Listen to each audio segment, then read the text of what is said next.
What is up, members of my collector corps? It is I, Super Mariozilla, or you could call me Vinny, and today we will be taking a look at the S.H.Figuarts Gohan Battle Clothes.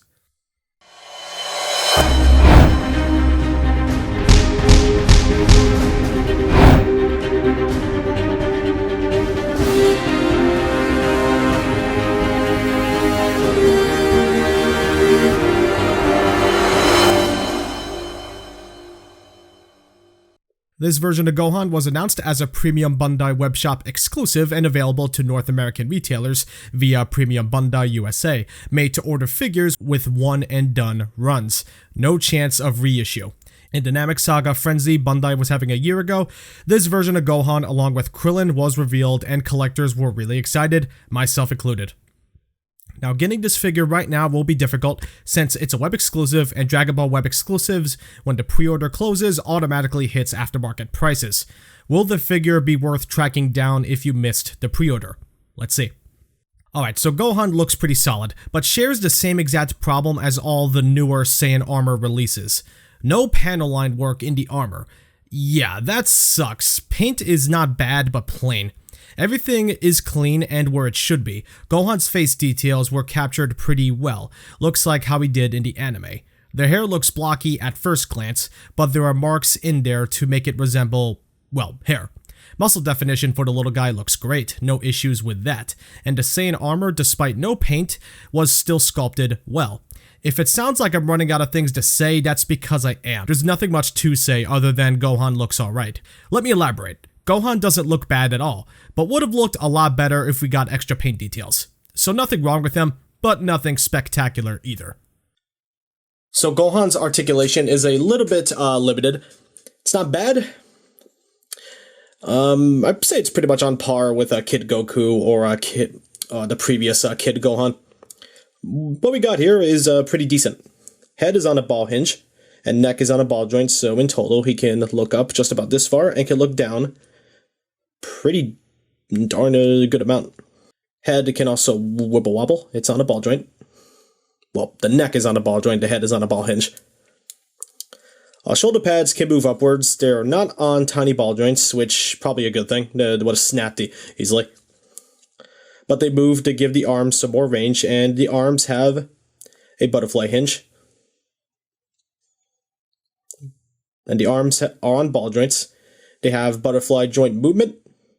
Can hinge more than, just way more than 90 degrees, so that's pretty spectacular.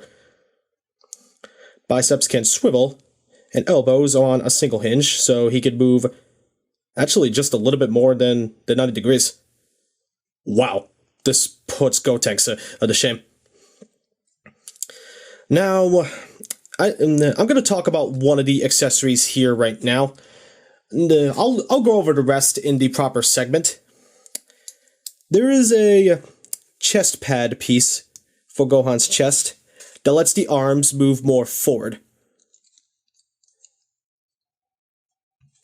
So the one I just took off has the more complete look, you know, the sharp points on the left and the right side.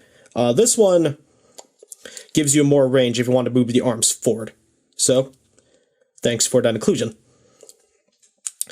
Now there's a ball joint here and here, so he can crunch forward just about this far, and he can crunch backward a pretty good amount, and can also wiggle around. It's on a ball joint. There is a bit of a waist swivel here because it's also on a ball joint. Legs can kick upwards just about this far, and can kick downward, and can kick backward just about this far. In terms of splits, he can move his legs out a decent amount, but no splits, and that's fine. Thighs can swivel. Double hinged knees, although I think it's probably his sculpt's fault. It doesn't get to move as much as maybe it could. But it's Kid Gohan, so...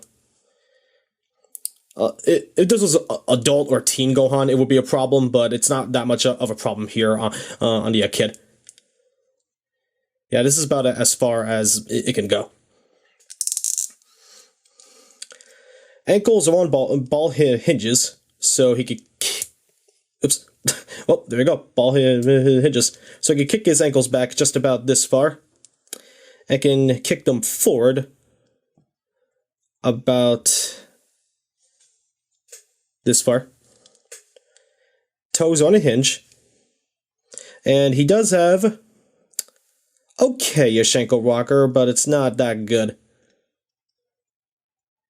And I'm afraid to try and force it to see if it can move more because, you know, I don't want the joint to break. It's a small joint, but this is how far the ankle rocker can go. Gohan's articulation is not bad at all. I'm pretty sure they did what they could because this is a tiny figure. This is a tiny figure, so maybe it was impossible to try and get more range out of him. So it's hard to judge. Could some parts have been better, like the torso? Maybe get some more ab crunch out of it? Yeah, maybe, but I don't know how well it would have worked out. And the fact that the shoulder pads always have to be pushed upwards just to get the arms to move forward to his chest. I don't think there was any better way to do that, because if you were to put ball joints on these shoulder pads, it would have probably broken it easily, so... Gohan's articulation is fine. He can at least still do some poses. Battle poses and all that. And I believe in the anime, he wasn't that flexible either, if you know what I mean, so...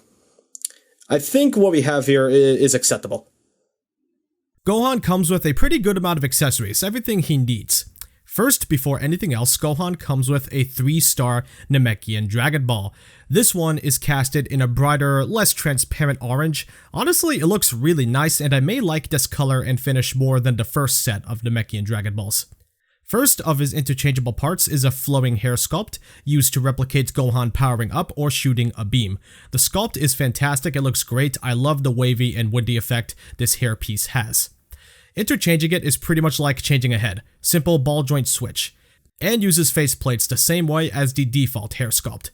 Speaking of faceplates, first of them is the stern, angry, neutral looking face, this determined looking face used to replicate the shot with Krillin, an excited happy face, teeth-gritted angry face, and a screaming, yelling angry face. For hands, Gohan comes with 2 fist hands that were already on him in the package, a gripping right hand to replicate the shot where Gohan shoots a large beam at 3rd form Frieza, 2 chopping hands, 2 splayed out open blast hands, and finally 2 fighting stance hands. Gohan is pretty packed here, has everything he needs. Here's a size comparison with other figures you may or may not own. Gohan is tiny, but not quite in scale with characters like Piccolo or his father. It's like Kid Goku. Now, any smaller, Bandai would have struggled to make Gohan as posable as he is right now, so I get why. It doesn't ruin anything. You could still squeeze Gohan in a Namek display. Gohan is pretty sweet. He's not the best figure, but not bad either. I love the sculpt, the articulation, and accessories. For being tiny, you can get some cool poses out of him, assuming the ankle articulation doesn't stop you. Gotta say I like him. Now, his MSRP was $60. Yeah, for a figure of this size, that's a bit hard to swallow, and since he's on the aftermarket, it'll be even more hard to swallow. Yeah, if you want to get this figure, approach it with caution, and be absolutely sure you're willing to spend nearly $100 to get this figure. Keep that in mind. Gohan gets a 7.5 out of 10. Would have been a higher score if the price was a little bit cheaper.